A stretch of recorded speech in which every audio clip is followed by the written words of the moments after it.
Alright, so now once you've used the map layers feature to pick where you're going to hunt, whether it's a private land that you got permission on, public, or it's your own farm, you can go over and choose your hunt area. Now you'll start up here in the top right corner and you'll be able to either select by ownership parcels or manually draw a boundary. So I'll just pretend this is my farm here.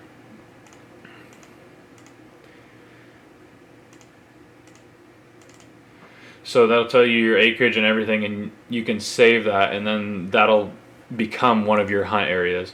Now we'll hop over to my actual farm that I've already set up and look at some of the options that you have once you've made your hunt area.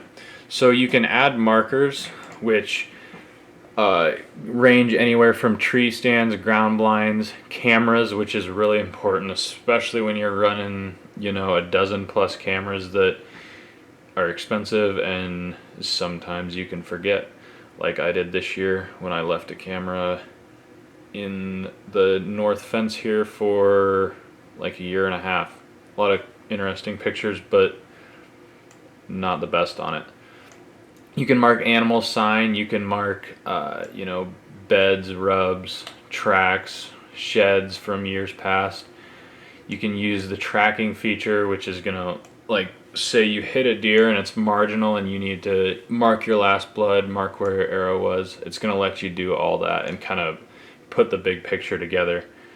If you're having a buddy hunt your property, you can show them where to park with these. You can share all these features to friends, family. That way, if you're not going to be with, they're not going to get lost or go trespassing on someone else's. And then you can mark all kinds of other options that you can explore, but really just anything you can think of as far as waypoints that are going to help you visualize that. Now the next thing is the shapes feature, which you can use. You can see I use this here for food plots.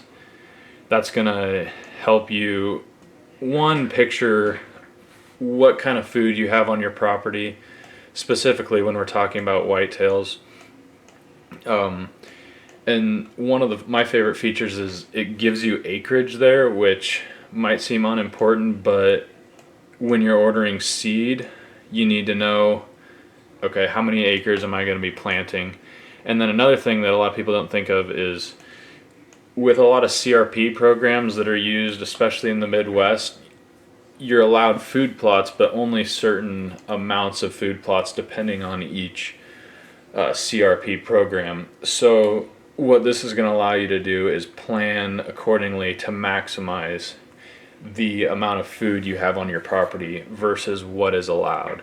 And I think that's really just a game changer, especially when you're talking late season hunting, which is primarily over food here.